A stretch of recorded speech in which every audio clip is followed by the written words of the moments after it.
Hello, everyone, and welcome back to another AFL Fantasy Fanatics Tuesday night Q&A ahead of the first of the mid-season buys. We have 5 weeks where we have best 18. We have 3 trades, which will be good fun. Just means a couple of less games of footy each week, but I think we'll be okay with that. I'm your host, Bales, and you can find BAILSDT across the socials. I'm joined by nearly a full panel tonight. We've got 4 of us on tonight, and 3 of your fellow AFL Fantasy Fanatic co-hosts. We'll go to Guesty first. Guesty, mate, how are you? How was the weekend? Horrific, wasn't it? Oh, no. It said my mic was muted and it wasn't muted anyway. All right, we're in. I think because I saw you talking. I know that it it all mutes it when the countdown clock started. So I unmuted you, and then you must have been second delay, and then you clicked unmute. So apologies for that. So anyway, Matt, how are you? Yeah. So I'm good. How's the weekend though? But it was a bit horrific. I think like many people didn't have a great week. Bit flat. Ended up pretty much just putting the footy away. I didn't watch a huge amount of footy on the weekend. Went and played some golf in the beautiful sunshine. And did some cool stuff like that. So just tried to get away from it, but I'm feeling a bit refreshed. I've just sat down and spent an hour or so doing some research on this week and then the next couple of weeks in terms of buys and stuff like that as well. So yeah, I've got my mojo back and I'm ready to talk some fantasy and go again for another round. Yeah, exactly right, mate. It's going to be interesting with these buy rounds upon us. Now, Jordox, mate, how are you besides fantasy? Because we know how the fantasy is going, and you can let the people know exactly what more carnage hit you this week. But, mate, how are you? Arsenal, mate, pretty up and about. Premier League title. So, yeah, no, it's pretty awesome. It's been a fun week celebrating the Gunners finally getting there. But no, I'm pretty good, man. I didn't watch a lot of footy on the weekend. I had a work trip, so I was on the Gold Coast, which was lots of fun. But yeah, my God, fantasy was so bad. I don't even, I mean, it sounds like it hit a lot of people, but it was just ridiculous how many bullets I kept copping and the trades. And I just stuffed myself. You know what? I would have been all sweet if rolling lockout wasn't a thing. If I'd locked in my trades Friday, done. Or Thursday, rather. But yeah. Well, anyway. We'll just let the people know because you bring Harry Oliver in, right? You bring Harry Oliver in, and he was coming in, and he was in the extended squad for the Giants, and can't remember exactly what your other upgrade was, but what did you like? All the carnage hit, and then you pivoted off of Oliver, and you had to bring in your best mate, Mitch's best mate, who you started with. You brought in, you traded out, you brought him back in, Jai Caldwell. You just, mate. Yeah. So the original plan. The original plan was to get, Oliver for the Giants and Bont, and I was really happy with that. It was safe, it was simple, but then Oliver was out, which complicated things, and I had to pivot. And I won't go into all the details, but yeah, it meant I could get, I had to get a more bargain mid, and I was tossing up between Andy Brayshaw and Jai Caldwell. I should have just left it. I really should have, but. Anyway, got Caldwell. It made sense. A quick run, some nice games, and he's cheap as. But that didn't work. I did consider Bruin, just going Bruin to Dacos. I thought, no, I like Bruin. He's been scoring well. And of course, the next day he was laid out.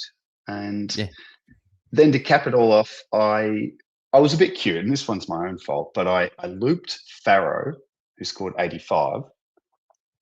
And I thought, I'll take that, because I need anything. So I benched McKercher, who scored, 50? So pretty smart. Then when Whitfield was out, I had a donut because I couldn't put McKercher back on the field. So, oh, mate, anything that could go wrong, unfortunately, for the good news for me though is I was already stuffed before this round. I'm hearing other people who are doing well in it have now been hit hard. So I was already screwed. So it doesn't matter. On we go. Oh. Yeah, mate. Still half a season to go, mate. Hopefully you can make some places up in the back half and have some luck go your way. And Tom, who we chatted to about 48 hours or so ago, mate, how are you? You still basking in the glory of Hull City making their way into the Premier League as well, I'm sure. Oh, I'm very happy. Life is great. We are Premier League. We're being written off already by everybody, and that's fabulous. There's a game that we play every weekend that my team's rubbish, but let's talk about everybody else's team, because hopefully I can get in some good form by giving good advice, not what my team actually does. Yeah, exactly. We'll answer a heap of questions. We do have a couple of super chats there from Corey and Henza, which we'll get to very, very shortly. But boys, I think the buys are here, right? So the buys, we got 3 trades over the next 5 weeks, best 18. And obviously this week, probably the big one with the forwards being there. But I think most people are fairly evenly spread. And so I'll just get each of your boys' thoughts on what the plans are for this week. This is the hardest week, Guesty, for trades in terms of we're bringing in players. They're going to have a buy coming up. What are your plans for round 12? You're saying you're doing a bit of research there as well. What are you looking at doing this week? And just some advice, I guess, for listeners of what they should potentially be looking at doing in round 12 to set themselves up for the next 4 buy rounds. Oh, you're muting. I think the answer is that you want to be improving your team, okay? And right at this point in time, every single player's got a buy coming up. So, this week is actually pretty easy. I do, well, that's what I think anyway. I do have, so I know that there's some people out there that will be wrestling with the idea of, do I like double or triple? I mean, I don't think you certainly don't want to be triple up downgrading this week, right? You want to be improving your side, and that's not going to be improving your side. I think there'll be a lot of people that consider double downgrading and then doing 1 up. The thing I think you've just got to be mindful of here is if you're only doing 1 up because your plan is to hold for next week until you've got 2 premiums, coming off the buy and then bring in 2, it doesn't actually make any difference. Whether you bring in 2 premiums next week or whether you bring in 2 premiums this week, every player is still going to have 4 scoring games for you over the next 5 weeks. So you can actually do either. You don't need to wrestle with what's the best strategy move, whether you do that next week or this week. I think the point is that you just want to be making the best upgrades that you can. And for me, I'm able to. I did have a little bit of cash left over from last week, not a huge amount, but enough that I'm able to go like a Cook down to an Ison. And then that allows me to go a Gallop up to a Sinclair, and it still allows me to do a Murdoch to a Jordan Going. So I'm actually doing like a double upgrade this week. Huge, yeah. Yeah, so I'm, look, I mean, I'm doing a DeGoey this week rather than a Rankin or a like maybe a JHF. I've already got Petrarca, so I won't be considering him for next week. But, I think DeGoey probably has maybe, there's questions about Rankin. JHF has probably got a tag coming up against Sydney. So I kind of like Jordan DeGoey as an option, and I've got enough money to be able to bring him in this week. So, yeah, double upgrade for me this week, which might sound a little bit different from how we talk about it. But, yeah, I personally don't believe there's any difference. Yeah. It's more just about the players you're bringing in. Yeah, exactly. And even on the point of that, just before I go to Jordox Tom's thoughts on this, is that round 12 and so like the guys come off the buy in round 12 and come off the buy in round 13, don't think there's like a huge amount of like great like upgrade. There's some options, right? We've got options, but they're probably all speculative, right? Because a lot of people have got pretty much everyone's got Sheasel. A lot of people have got Petrarca. Pretty much everyone's got Zach Butters. So they're like the main ones there. So if you don't have any of them, they're obviously the ones, right? But then you're looking at like Jordan Dawson, the big one there. Obviously Rankin's injured, so he's likely to miss next week. Then you got Horn Francis, but then you're going to guys like LDU. So if you're going from the defender line down, what are you bringing in a Noble? Are you bringing in a Malera? Are you bringing in a Parker? I don't think so. That's what I mean. They're all, you are bringing in a bit questionable. Yeah, Dawson's a good target. I think Cherry potentially is a good target, but not if you're bringing in Darcy Cameron last week or this week. And then it's kind of like down to your JHFs, your Rankins, your Petrarcas. Like I said, I've already got Petrarca, so weighing up a Degoe against those two, I'm pretty confident with happy with the Degoe pick, and I think his value. I think he can make some money. He's got a good break even, and can potentially pop a ceiling score over these next few weeks.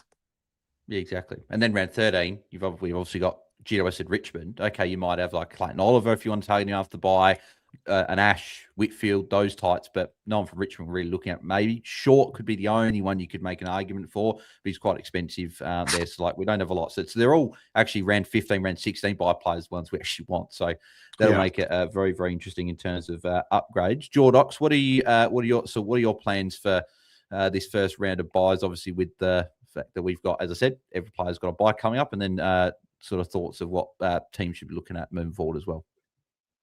Yeah, so it's different this year, isn't it? Correct me if I'm wrong. This is our first year of 5 mid-round buys. That's right, isn't it? Did we have 5 last year, or we have 4? I can't remember. Maybe we did. Anyway, it feels a little different, and different in that, the idea of trading in a guy who's going to have a buy isn't as bad, because if you're looking at, like, I'm looking at a couple of Bulldogs, they're in round 16. Like, that's ages away. So you're going to get 4 games. There we go. We did have 5 last year.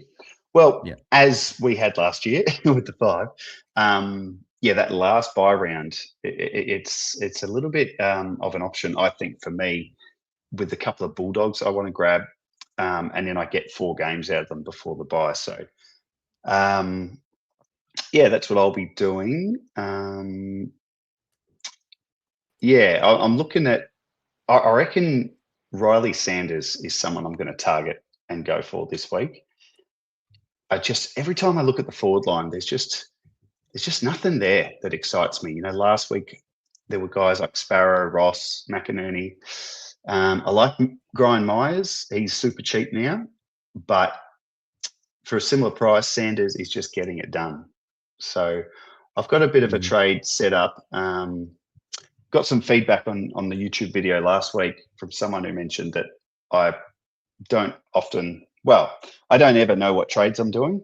I'd argue that some weeks I do, but it was a fair bit of feedback, and I'm going to make more of an effort to arrive on a Tuesday night with an idea of what I'm doing. And at the moment, I'm trading out, we're trading in Bontempelli and Sanders and a kid.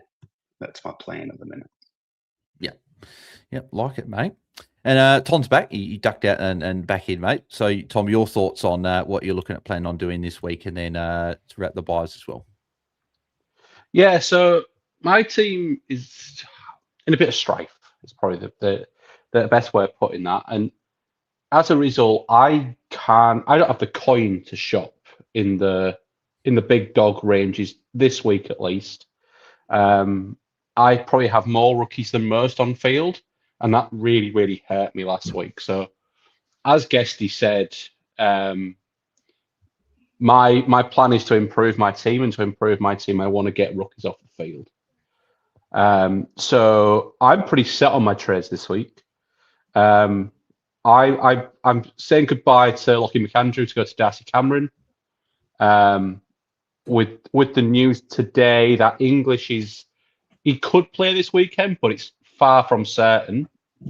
I really like his matchup against hopefully a rookless Bulldogs. I'm going to say goodbye to Braden Cook and get Charlie Banfield, just to watch on teams with that as well. His job security isn't elite, but I think he's been better than a few. But obviously, Saints do have a few players coming back, so that's just a little watch. I'll keep that, as there'll be other options to bring in this week.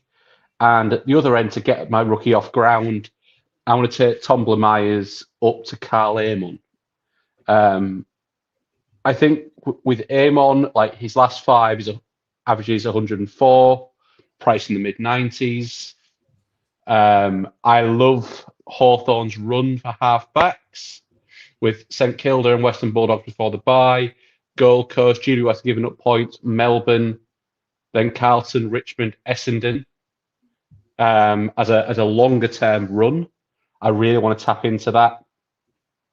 And at that kind of that 920 price rather than paying over $1 million. Also, specifically with my team, I'm quite light On round 14, guys, I don't have a day cost either one. I'm looking to trade Houston out on his bye, so I can afford to go round 14, guys. And I think that's kind of hopefully good advice. Is I would be trying to. I think there's a lot of decent options this week, and use your buy structure and which buy you're lightest on to decide between. If you're really heavy around 14, 15, 16, don't just bring another one of those guys in. Kind of roughly plan your trades out. I think the mid-season draft is going to throw up a good number of guys who are going to play soon. And as a result, we're going to have some nice 230k rookies to bring in. So yeah, just plan your trades. Don't bring in guys on buys you're super, super heavy in, because you can't just trade everybody out on that buy. We still want to improve in our team. So yeah, that's my general thoughts. Yeah, exactly. We'll just quickly touch on that as well. Good segue, Tom, into the mid-season draft, which did happen tonight. Obviously, the big one being Jackson Artemis is heading over to Essendon. So he could play. I don't know if he'll play this week. He could, right? Essendon got a lot of injuries, and it wouldn't shock me if he played as they play on Sunday over in WA. But there is a chance he just plays next week. But he'll be 230k defender. We're all screaming out for a defender rookie. So I think as soon as he's named, he's a guy that probably a bit of confidence to launch into there. And then there's a few other guys in there as well that we probably don't know a huge amount about. The only one I've seen a little bit is one of the guys that went to the Crows, Hugo Hall Kahan. I apologize if I hadn't got that correct. Playing off half back. He's mature age. He was previously at Sydney. I wouldn't be shocked if Crows are trying to inject some more run and dash off half backs. He's someone that could make a bit of a debut there. But in terms of that, we got some other players there. So just keep an eye on some of those. We do have some super chats, which we will get to now. So the first one is from Henza. I'll just find the question because Super Chat didn't have the question on there. So I'll just find where the question was from Henza. Here it is. So Henza's question is wondering who each of your projected 4 players are that will drop out of your on-field 22 this week.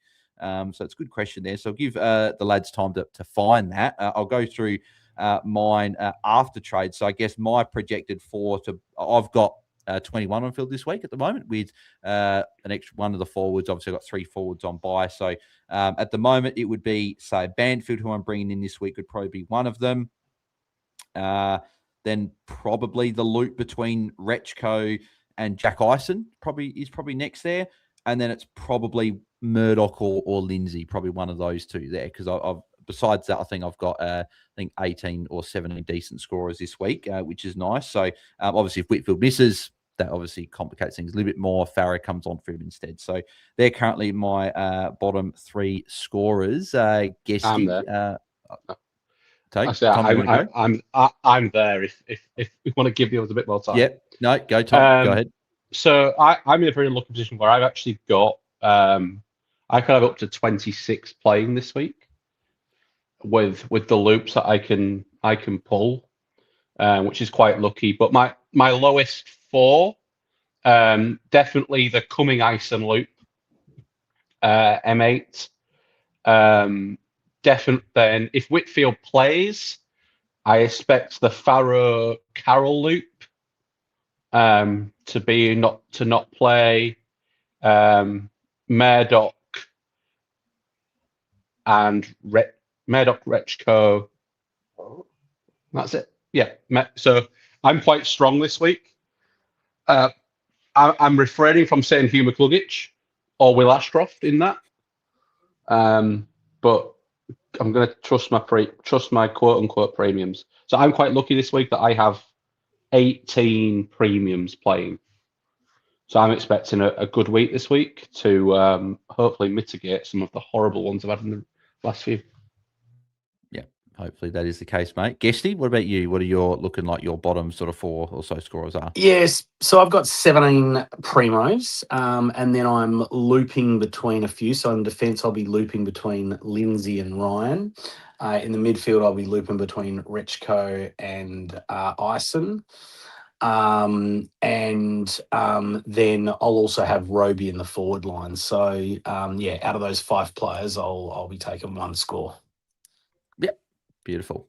And then Jordox to round us out. What are your bottom 4 scorers this week? Yeah, I'm pretty soft this week, so I don't know how much looping I'm actually going to be doing. And at this stage, I'm not going to have 22 because I'm just going to keep McAndrew. So I guess the 3 I'd expect to fall out. Probably looking at Lombard, Paddy Cross, Sam Cumming, those guys. But I'll also have Rechko and Ison playing as well. So, and Murdoch. So yeah, there's a few kids there. But if my bottom 3 come from those names, I'll be pretty happy. Yeah, so it seems like we're all fairly strong this week. So looking forward to seeing if we can rise up those ranks, or if that's just a few people maybe have been onto it and have traded some of those guys who got the buy out. So, but no, good question, Enzo. Thank you for the super chat there, mate. Corey Blattridge got next super chat. Thank you, mate. He says about thoughts on McAndrew to a loop. Unsure who to get, has had him R3 with the best schedule. So looking at Houston to DeGoey and Cook to Merritt, trying to get to top 1K over the buys. So Tom, I'll go to you on this one. What are your thoughts on McAndrew for a loop, unsure to get as he had him as R3? So what are your thoughts? It's Harry Barnett. So if he's your R3, I think that's absolutely fine. If you want to check that out now, you don't have to check it out now. You can use him as a player through the buys and check it out post buy. But if you want to get the cash this week, that's perfectly fine. Harry Barnett will be the one that I've been looking at, just because the Eagles play last a lot. So you'll have your better choice for VCs. And the other 2 trades are absolutely fine. I know Brilliant. The Bulldogs are generally good for defenders, but down in Houston's not good for your blood pressure. So I don't hate you getting off for DeGoey. And Cook to Merritt is obviously exceptional. So yeah, tick for those trades. Just quickly on DeGoey, because obviously a few people jumped on. I jumped on last week. A couple people jumped on the week before as well. With Elliott going down, Tom, you and Taezer jumped on the week earlier. With Elliott going down, is there any flag on DeGoey playing a little bit of extra time forward, or we just think that he's in really good form, his body's fit, he's playing really well in the midfield, offering a lot in there, that they'll just bring in another player that can play that? Maybe Schultz plays deeper instead of playing so far up the ground. Maybe they bring another higher forward like an Angus Anderson, who was playing. Obviously, previously he was the emergency that was held over. Do you just think DeGoey keeps that midfield role, or could you see a bit more full time? No, I'm not worried. I think it's much easier for them to replace a forward than to replace what DeGoey's given them through the midfield. We're also forgetting that Pendles will almost definitely miss this week. Because it's Pendles, a handful of games over the rest of the year as well, right? So, I think replacing what DeGoey's giving him in the midfield is much harder. Plus, as I said, and I think there's guys in the 2s at Collingwood, like a Harvey Harrison, who can come in and kind of play as that smaller forward. So I'm not worried. But if teams they bring in 2 midfielders, maybe that's more of a flag, but I'm not worried as an owner. And realistically, if he's got a low break even, you get to look at it for 2 weeks. If you hate it, just jump off at his buy. Yeah, I think Angus Anderson's probably the one that I'd imagine comes in and plays that. He's playing a bit of that high half forward role anyway, and then maybe Schultz goes a bit deeper. That's probably what I'd probably say they'll do. But Ned Long's the one to keep an eye on, fellas. He's been cut out almost entirely at the midfield rotations. He's not a half forward guy, so yeah, interesting to watch what happens with Long. But he's probably the one that could maybe push DeGoey. Yeah, I don't see DeGoey leaving that midfield. I think they need. Chris was playing a bit of midfield time. It'd be DeGoey's body that pulls him out of midfield. So as I say, we've got a 2-week free hit before his bye. Low break even, playing really well, scoring really well. Decent matchups with the Bulldogs and Melbourne. Yeah. 2 decent matchups to come. I think if you're keen on it, I'm on. I'm still under 800k. I think that's just a tick trade. Yeah, agreed. Next super chat is Hey, from Bales. yeah. We got another. Yeah, no. If we got another super chat, let's go for it. No, I got a question that I want to. Yeah, we'll touch on Jack's super chat in a set. Yeah, just go ahead first, and we'll touch on Sure. Jack's in a set. Yeah. Sure. Well, like, in a similar vein, we're talking about, Elliot going out and what might change for Jordan to go. Why don't we talk a little bit about the Essendon boys and what might change with Brad Scott's sacking? Well, I think with Brad Scott being set, I think that players will actually return to where they should be playing, right? So I think that Merritt, will just go back into the midfield. There was stuff around with him for the first part of the year. He still was scoring really well. I think you just return to that pure inside mid. And if he gets attention, he might go outside. One to watch, and it's going to be, obviously, I know Jordox probably doesn't exactly want to hear this, and I know Mitch wouldn't want to hear this, and anyone that owns Jai Caldwell, but Jai Caldwell would be still one to keep an eye on. I think that there was games where he didn't play a lot of midfield, and he's going to be cheap, and I think he's going to be someone that will get a lot of midfield time, obviously, whenever the ankle is all good, I think he's a test this week, so we'll see if he plays, but just want to keep an eye on. And guys like Dust Parish will obviously play that a fair bit of midfield, where they've been playing quite well lately. And I think guys like Roberts will return back to halfback, hopefully. So I think it'll just be players playing in their. See, I disagree, Bales. Actually, quite strongly. Okay. I don't see them going with Merritt, Parish, Caldwell. I see, just with the comments that the interim coach made, that they want to play guys who's going to play in their next premiership.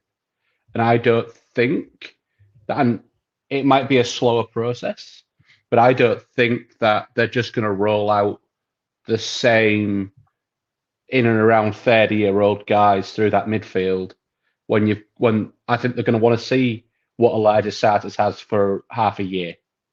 I think they're going to want Sam Durham to run through that midfield.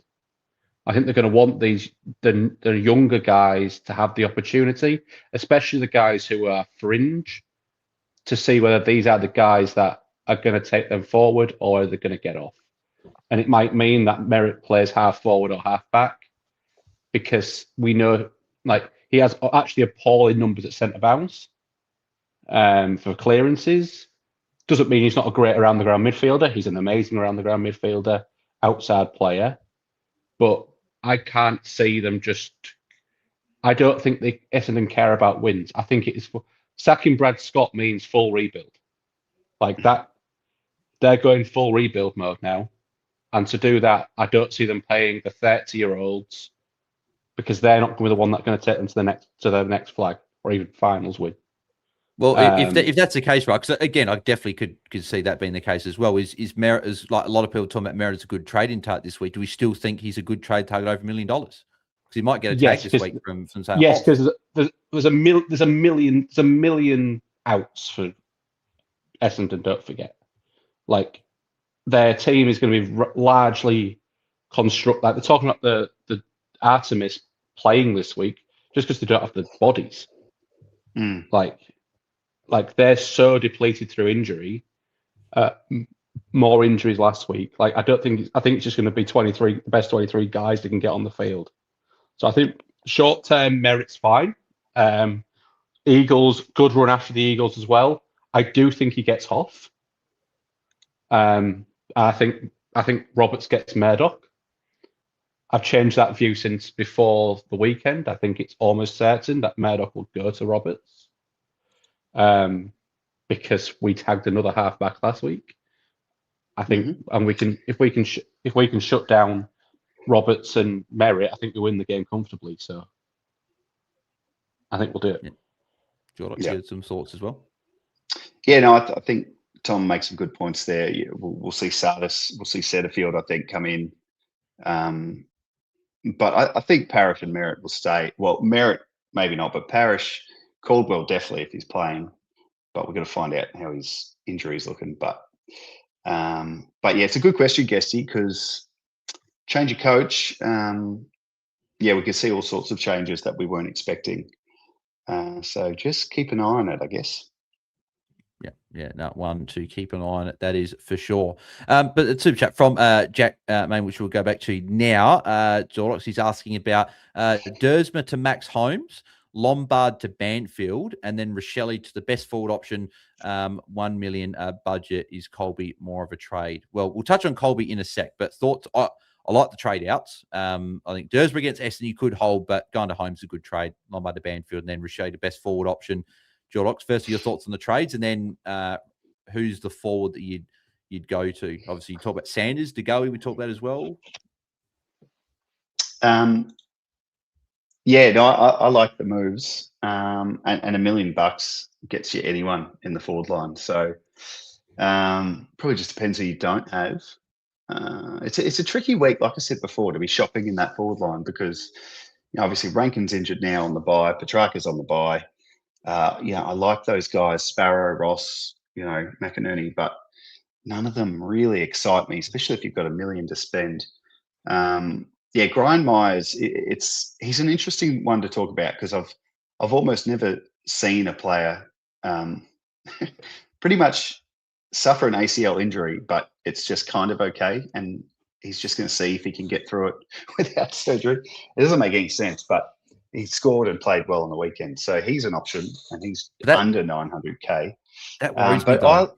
With the ACL, yeah, of course, you just go it any week, right? That's the only worry. It's a ticking time bomb, but at under 900K and dropping even further, he's there. But yeah, I like Sanders, and I think I'm just going to go with Sanders myself. He's just been playing midfield, and he had 30 touches on the weekend. 849K. It's a good price. I like his buy. Yeah. Now, is Colby more of a trade instead of who? Instead of, I guess, instead of, I guess, one of those other things, right? Colby just got forward status, and North have got a very nice run after bye. And he went to, and from what I heard, and I didn't see the second half. Well, I didn't keep as much attention. I watched the second half, but I didn't catch much attention. Apparently, he went to half back after half time, but just didn't get involved. One thing I just want to say, Jack, is it possible? I don't know how many you have this week. You could look, instead of getting a $1 million forward, you could get $1 million midfielder or $1 million defender and move Colby forward. I think that is Colby in the forward line as an F6. I think he's going to be absolutely fine. Can I ask though, if you're comparing Colby to Rochelle and Rankin's out, and actually the next Crows game is Geelong, and Rochelle was on ball and went mad against Geelong earlier in the year. Just wondering if you'd keep a Rochelle over McKercher, because McKercher he's half back, he's half forward, he's here, there, he's kind of all over the place. And if you're right, Bales, and he ended up at half back, he didn't score very well. Whereas Rochelle, if he goes into the midfield, which you'd have to say is a good shout, he can score and will score. I think I've actually just convinced myself. Oh, no, I'm trading them both out, so that doesn't change anything there. But no, for Jack's question, I reckon keep Rochelle, trade Colby. See, I'm probably the other way. I'm definitely trading Rochelle out. Nix is, I don't know what Nix is. It must be something to do with defensive accountability or something, because Rochelle didn't play midfield once Rankin got injured. They played Curtin, who we've been probably waiting for him to go into midfield more. And I think with Rankin out, I think Rochelle gets tagged. I think Rochelle honestly gets Mullen, and I think O'Connor goes to Dawson. I think that's what the better matchups there. Mullen plays defence on Rochelle in the forward line and can fall into the midfield. I think O'Connor goes to Dawson. Is probably where my first thoughts go to. Because no Rankin, you shut down Dawson, Rochelle. There you go. Whereas Colby's got a good run as a forward. Some good matchups in there. I think you can probably just hide him there at F6. That's probably where I'm leaning to. Yeah. Good but points. both can go. Both can go if either works. I think I'm getting rid of both. I think I'm happy to just get rid of both as I was. Exactly. Corey's got another super chat here. He says, with my team and trades doing these because got Banfield on debut and Ison last week. Yeah, cool. No, we like the trades there, Corey. So, tick, tick, tick from us there. Tim's got a super chat here. Thank you, mate. Saying, Do I stick to my normal trades, guys? And can you look at my team, please? Just because of time, Tim, we unfortunately can't look at your team now. Just we got to get through all these questions, but I'll look at your team in the Patreon Q&A tomorrow, and I'll give you the answer there because I know you're in the Patreon, mate. So don't worry, I will give you a response to that question. We'll just be in the Patreon Q&A tomorrow. But Tim, thank you for the super chat. Very much appreciated. Chusnut, Guesty's asking about double downgrade last week for Ison and Banfield. Can get Rankin, Blamires, and Lombard to Nick Dacos, Bailey Smith, and a 260k rookie. Do it. Pull the trigger? Hang on, this question was for me, mate. Let's just slow down, Tom. All right, let's pull this apart and analyze this. No, fuck it. You just do it. You just absolutely do it. Oh, shit, that's good. And what if Artemis plays? You just go Artemis, right? That's fuck yeah. Yeah. Mate, I would be doing that if I wish I had the chance to do that. I'd be doing those trades for sure. Well done, Chestnut. Yeah, it would make my life. And you just go value from here because you've got Baz and Dacos. You've probably and one of the guys, I can't remember who it was on the watch along on the weekend, said that it's almost like they're like the Infinity Stones, the 5 Infinity Stones being well, Brody Grundy was a part of that, but obviously with the lower one maybe not. But then Shees, Dacos, Baz, and then Roberts, but then maybe Roberts with the lower one. So maybe that little thing is that maybe doesn't exist anymore. But anyway, I think it's good trades there. Chusno, if you just want to go bang bang and get those two guys in. So yep, I think we tick those off there. But obviously looking at what you can do next week and the week after and make sure it doesn't sort of really hamstring you with upgrades moving forward. But on the face value of the trades, we do really like them a lot. Has got the super chat. Tom, this one is for you. So he's looking at going McAndrew to Darcy Cameron. That's locked in. So he's looking at other trades are 1, rookie fix-up being Watkins and Devrob to Ison and Banfield, or 2, Dersma and Cook to Ison/Banfield, so one of the two, and then Heaney against the Tigers. So you're double downgrading, or you're going to Heaney as one of those ins? I think that you're going to want Ison and Banfield. And I know I completely agree what Guest said at the start of the show. But I think that you're basically getting rid of a problem player and Devrob.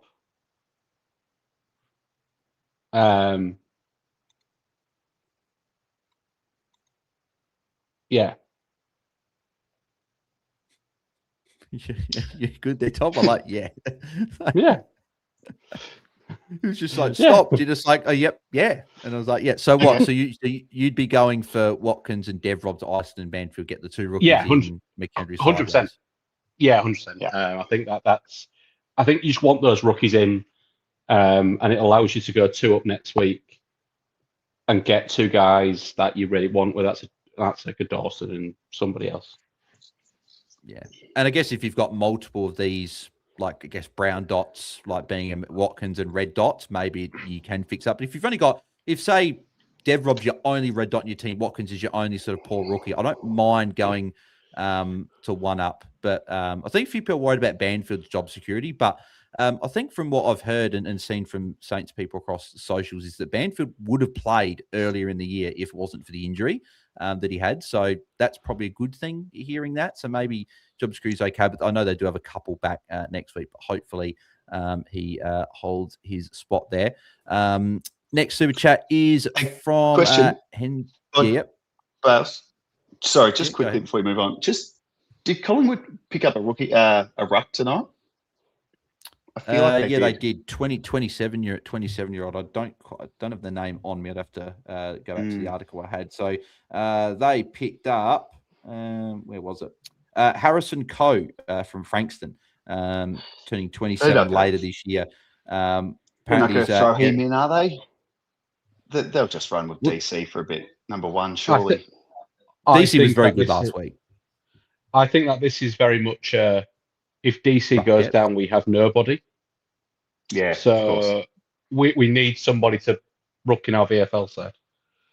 Yeah. Because I think the reason that Steen was in is because he'd obviously been on the list a few years. They'd seen some good things there, and I think he earned his debut. Whereas obviously we just got to see. You know why? This guy might. Steen came in? Steen came in because McAndrew did a number on Darcy Cameron in round 1, and they realised we need someone with a bit more jump. But I agree with Tom. Probably wouldn't to be too stressed about it. Yeah, Especially I agree. at that price. DC. I think it's for depth, but maybe in a couple of weeks' time, maybe we see him make a debut, and then maybe we just jump off Cameron, right? But as long as Cameron's there for, at worst case, a couple of weeks to make some cash and get some good scores, then we can always jump off to a Sherry, Jackson, Gorn type ruck at some point as well. Hen's got another super chat. Thank you, mate. He's asking about he's looking at trading in Banfield, Ison, and Cameron. Dusty Cameron, I always had a mental blank there. Deciding who to prioritize trade out wise. So Guesty picks 3 to go out of Durham, Lombard, Blamires, McAndrew, and ZZ Top. Who are the 3 that go?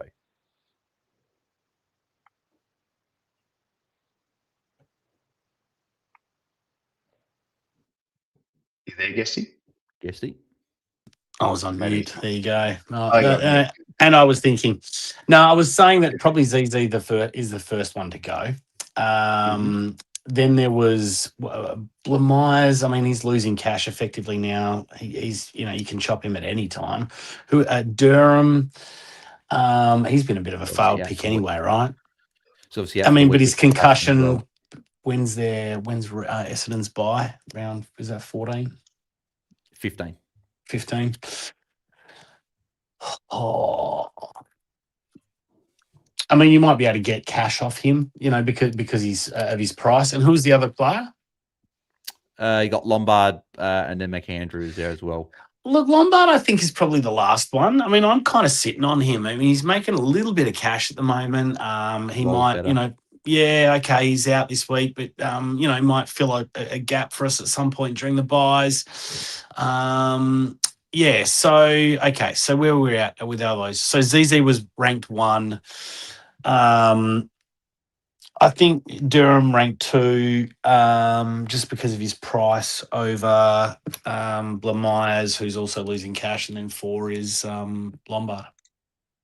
Yep. Where does McAndrew sit? Because I feel like McAndrew's probably got to go as well. If you're going Cameron, there's no point leaving McAndrew on the bench. I'd go McAndrew 1, just because you're not having McAndrew on your bench. I think that's pointless. Although I would be looking to trade out Zach Ostelski to a red dot kind of ASAP, because he's a very purple dot at the minute, and that purple dot is stressful and you can't really use it as a loop. Assuming Zach Ostelski is in R3, not in D8. So I would go McAndrew 1. But then I agree with everything else that Guesty said. Yeah. The only thing is, obviously, he's getting Banfield, Ison, Cameron, so he probably can't trade both McAndrew and Zach Ostelski out. So maybe go McAndrew out this week because he's on bye. Maybe Zach Ostelski next week if you can. Yeah, that's or if you want McAndrew as cover, then for like DC in a couple of weeks' time, you could hold, but it's a lot of cash on the bench there. So, but yeah, I think those other rookies like Blamires and Durham, obviously missing this week, probably the ones that go as well, because Durham's cash gen is done. Like, he's going to have to put a couple of good scores up to start making that back, and he's not a top 6. I think he can go as well. The next super chat is from, we're getting a heap of super chats tonight. Appreciate all of these here. So Tim Ashworth's got this one here. Looking at going Jordox, going Cook to Merritt or Nick Dacos, Anderson to Ison, and then Vicentini down and holding McAndrew. So I'm assuming he's going to a red dot on the bench, hold McAndrew, and then going Cook to Merritt, Dacos, Anderson, Ison. So what are your thoughts on those 3 trades? Yeah, you might have to explain the third one, but I like Dacos over Merritt, and Anderson to Ison is great, and then put right down or something else. I'm sure he's going Vicentini down to a red dot. That's probably what he's looking at, and then holding McAndrew for the week. Gotcha. Yep.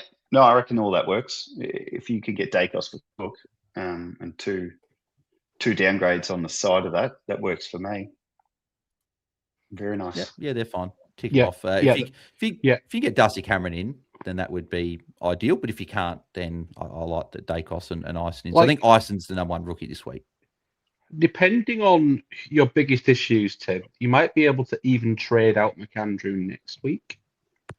Yeah, you could do McAndrew You could do McAndrew to Cherry next week as an option. So I like those trades a lot, and I get Nick. Yeah, Yeah, exactly. I would agree. Charles Royce has got super chat. I always love that name when it pops up. Guesty's asking about Lombard to Banfield, Watkins to Harry Oliver, and then Houston to Baz. Is Baz too much for team value? Team value is 23.3, but would still have 140k in the bank after trades, or do I go Max home? So Guesty, thoughts on the trades, thoughts on Baz. Is he too much? And then what are your thoughts?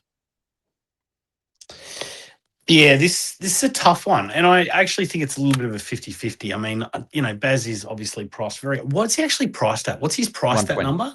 Hang on, 120. So he's averaging 120, obviously with a couple of lower scores in the last couple. So Nah, I'm going to stick with the tried and true. You got to go Max Holmes. Yeah, I agree, because the team value being 23.3. I think you want to be 24 mil plus or around that mark, I think, to be going one of those bigger dogs. I think that, I think you got to go Holmes, I think, in that scenario as well. But your thoughts on trading Houston? Like, it obviously very, very poor score on the weekend, but has the Dogs and Melbourne but a high break even? So you're taking the chance that he responds with a couple of good matchups, or is it just maybe if you want to get rid of the cash loss, you just trade him? Look, I think he's definitely on the chopping block, right? He's not performing, but we've had a number of other, primos, or let's call them primos, right? That we've had on the chopping block in the past. I mean, I don't know that anything significant has really changed. I think it's just more about where he ranks in order of importance of trading out in your team. I mean, I feel like even though my team's not doing that well, my team's fairly well advanced when it comes to getting rookies off field. And I'm still not in a position where Houston kind of is the worst kind of player on my side, right? So, I mean, he might definitely go. He's definitely on the chopping block for come his buy, but in between now and then, he could also throw up a 120. So, yeah, I highly doubt he's a high enough priority for you to be trading compared to other people you've got in your team. But yeah, I could understand why someone wants to cut him. Yeah, but I wouldn't be doing it.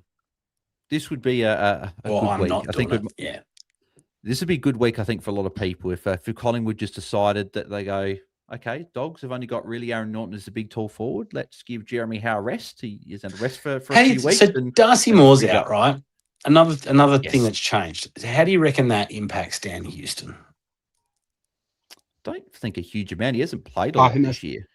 I think that's positive on Dan Houston. Yeah, I think that's what I think. Yeah, that's what I think too. I think Jeremy Howe is going to have to lock down here, which helps him. Hopefully, that's what we can hope for. Because they did say at the start of the year in the preseason, Craig McRae said, "Yep, Houston's going to get the ball every opportunity. He's going to take all the kick-ins, but Howe every time he's there always steals it, and it does all of our heads in. That's for sure." Next question is from, as I scroll to the bottom here of the chat. So if you guys got questions, just chuck them in the chat. We'll keep answering those for about another 10 minutes. So then we will wrap up. We got one from Love That Carl Howson. It says, lads, what do you think? So Jordy, let's go to you for this one. Rankin to Sparrow, Horn Francis to Myers. Oh, okay. So is he going one of them? Horn Francis to Myers for consistency, Burton to Dirks and Brown Dot, and allows me to move Sparrow / Gruen to midfield when needed. Okay, so he's doing those three trades. So your thoughts on Rankin to Sparrow, Horn Francis to Myers, and then Burton to Dirksen? It'd be rough to trade Horn Francis after a 120, but he has been. Trade him out. You got to hold, surely. He has been frustrating because I've had him for a few weeks. So that was the one sort of silver lining on my weekend. The Horn Dog remembered how to football. Look, I like Myers, but God, how big are your balls to bring in a dude who's basically admitted his ACL stuff? And then Rankin Sparrow, is good. It's hard. That's why I don't think it's a good week to be shopping in the forward line, especially for two options. If you've got Murdoch in the midfield, you should be able to go to a midfielder this week and get him forward next week when we got a few coming off the bye. And Dirksen's probably not going to be there either. I think he'll be out because Wiedering will come back in more than likely. So that would just be something to keep in mind. I do like Sparrow. I must say, I do like Sparrow out of those sort of, him, Jack Ross, McInerney types. But yeah, have a look at Sanders. I'm telling everyone this week, just have a look at Rolly Sanders. He might interest you. I like Sanders. Has been going along very, very nicely. Red Light and Guesty's asking about, hey lads, are we ticking these off? Going Cook, McAndrew, and Dev Rob to Banfield, Darcy Cameron, and Max Holmes. Yes. Brilliant trades. That's all you need. The tick, tick, tick. So Red Lighting, great trades there. Really like those. Next one, Tom is from the question from Lee, but I'm going to ask Tom about this one. Hold Rankin or trade him to DeGoey to get an upgrade elsewhere to find someone else on field. So what are your thoughts with Rankin? Like, I know people have said, yep, he's a trade, but he was already going to be on bye this week and he might only miss the 1 week, but is he still a trade to get that pre-in score on, or could you hold? So you can hold, but you are gambling that he's going to come back in a fortnight and he's going to be fit enough to play 100% midfield. Just in time for Ocean Mullen to. No. I'm going to say the week after. I'm going to assume he's going to be back round 14. So you're going to miss his bye anyway, which you'd have missed. You're going to miss O'Shane, where we've only got 2 teams on the bye, and one of them's Richmond. So you probably can feel a decent amount. I think you can definitely hold him. And to be honest, I think I would upgrade around that and just play 21 or play with a Banfield as your 22nd. That's absolutely fine. I think I would hold in this situation, and you're rolling the dice a little bit. It's going to come back and be an inside mid straight away. But I think I'm holding. Yeah, and if you go rookie up to DeGoey, then that's a great trade. You do that, you hold Rankin, and then you get a rookie covering anyway. So if you can do the trades holding Rankin, I think you can definitely hold. But if you're worried he's going to miss, as Tom said, if you're worried he's going to miss more than those couple of weeks, I think you could also trade. So it depends what you think is going to happen there. Did the Crows release an injury report? Obviously, they do have it's TBC. Ah, beautiful. Thanks, Crows. Moderate calf strain. So I don't know. 2 to 3? Yeah, at 2 least. to 4 maybe. I wouldn't be surprised if it went to 3. So 2 games and the bye. So if it's that, then you probably look at moving on. Then if he's going to miss this week, round 13 and round 14, maybe it is a trade. If you think he's going to miss the 3, I reckon he's a trade myself. But the point is that I've been saying all night, who to? So yeah. Yeah, but DeGoey is obviously who Lee would be going there. So I think quite like that one if you're going there. But I agree. There's a forward line. There's not too many options as people have been calling it the fraud line. Stamatic Guesty is looking at going McAndrew to Darcy Cameron, Durham to DeGoey, and Blamires to Dirksen / Oliver. But I'll also add in / Artemis if he gets named. So what are your thoughts on those 3? Yeah, I'm pretty happy with all those trades as well. I am as well. And Artemis if he's there. And then if not, Dirksen or Oliver, whichever one's there, you'd probably go to there as well. Next question is from Ethan Peacock. Tom is asking about, is Cal Wilkie an option this week? Can go him or DeGoey? Oh, Cal Wilkie. I had Pat Voss for company. He did have Pat Voss for company. So St Kilda have got Hawthorn and Sydney in the next 2.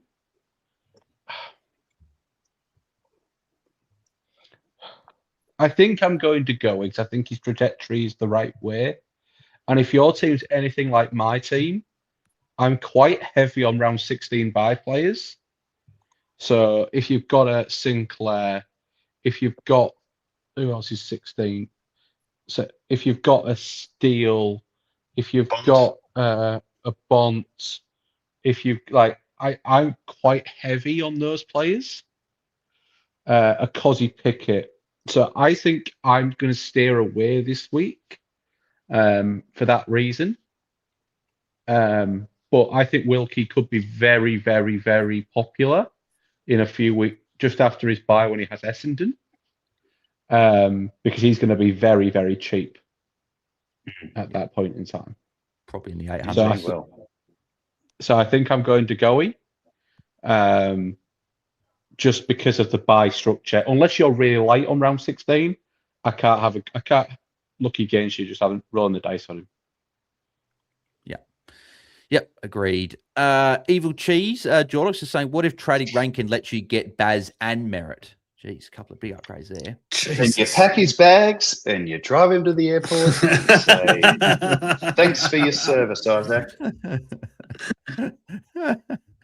Yeah, I think if you can bring in a couple of guys like that for the buys, I think it is a good one there. We've had a few people ask Guesty thoughts on like Baz versus Nick Dacos, if you can only pick one of them now. So Baz has got the last buy and Dacos got round 14 buy. So do you lean almost, if you're not heavy in round 16, going Baz because Nick will be a target in round 15? Yeah. Well, I don't know. Once again, right, they've both got a buy between now and the end of the buys, right? So I don't think the buys really worries you at all. I mean, Nick is, what is he, like 70 grand cheaper or something like that? No, it's pretty close. It's only like, is it? It's 1.151 for Baz, 1.128 for Nick Dacos. So what's that? 23K. That's not much. I mean, I haven't really looked at runs. What's have I got it in front of me? I go Dacos myself. So Nick's got Bulldogs. Yeah, Bulldogs in Melbourne and before his buy, then Port, and then Richmond and Gold Coast. So that's a pretty good run. Where did I write down the run for? For Baz. He's got Baz has got Carlton this week, then Adelaide, Gold Coast, Freo, then the buy. So it's pretty good as well. Not too bad. Yeah. Oh, I don't know. I think you'd be pretty happy to have either one of them. I mean, well, the other thing is, wasn't there some rumours about Nick being sore from the weekend? His foot got stomped on, so he had scans, but they came back clean. So we probably okay. And then what about Baz? We had some talk about shoulders, right? With Baz, wasn't it? Yeah. I guarantee you, there'll be more talk of Baz at some point in the next few. It always happens. When was the last time Baz was out? Has he missed a game? He hasn't missed a game this year. He's due for one then, isn't he? Oh, I mean, I don't know. I would, yeah.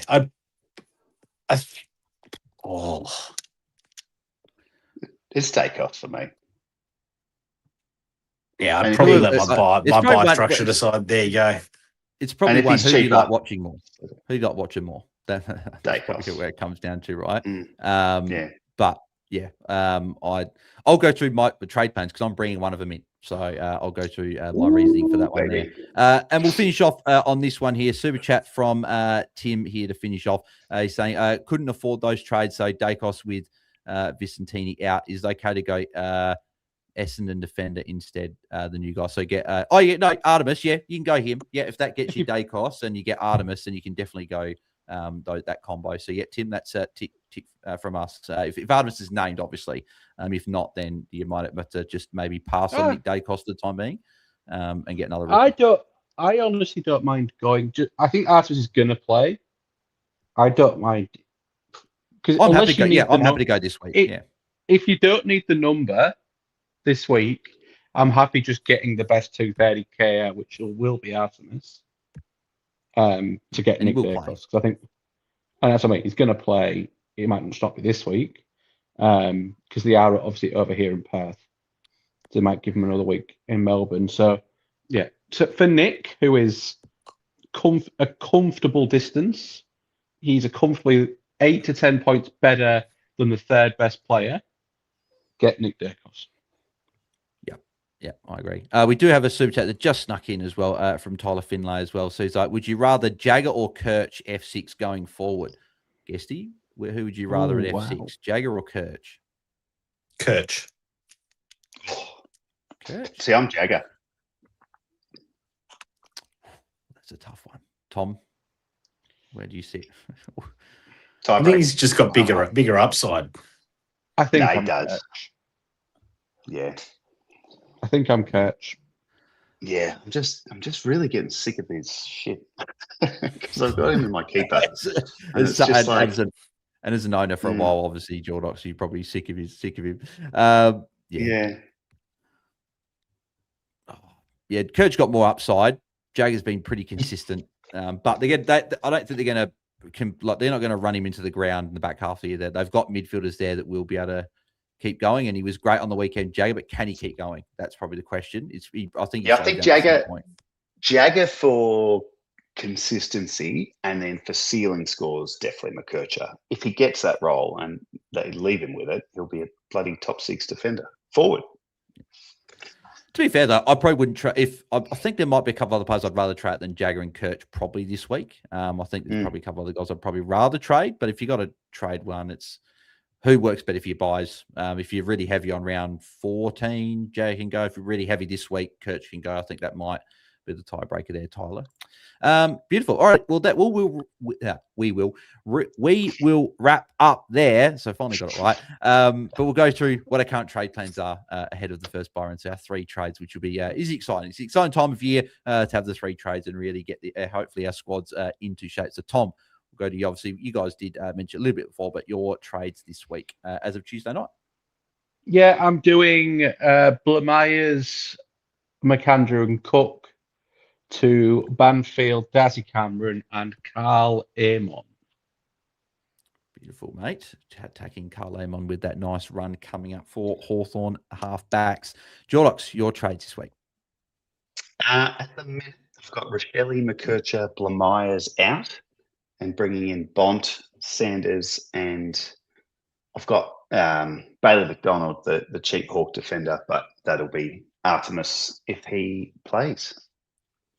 Now, I can also, instead of Sanders, I could squeeze up and get a Max Holmes, but my backline is just full. So, yeah. Anyway. He does have defender mid if you put him in your midfield. But obviously, if you can't fit him in the midfield, then that's fine. But Sanders is good. I could definitely fit him in my midfield. I mean, I could probably play in my midfield this week. And well, look at me. But yeah, I don't know. I've got a feeling about Sanders being a smart pick, so I'll try and stick with it. Yeah, like it, mate. Guesty, what are you looking at doing? So, mate, I'm doing a Braden Cook down to an Ison. That's then allowing me to do a Murdoch to a DeGoey, just a little upgrade there. And then my starting pick of the season, Ty Gallop, is getting upgraded to a Jack Sinclair. Yeah, like it, mate. Big upgrade there. Big upgrade. Like it a lot. Yeah. And then my trades this week. So I'm looking at going. So Dev Rob, he's finally trading. He's been a real useful red dot for a number of weeks, but he will go obviously because I got blue dots the next 5 weeks. So he goes to Charlie Banfield there. I could go Artemis and put Ty Gallop into the forward line, but at the moment I am going Banfield for Artemis, getting him next week. At the moment, it's Angry Anderson out to Jack Ison, but I could go Sam Cumming if I want to go him out this week instead. Just depends really if Anderson gets named, because I think I'll hold Anderson if he does.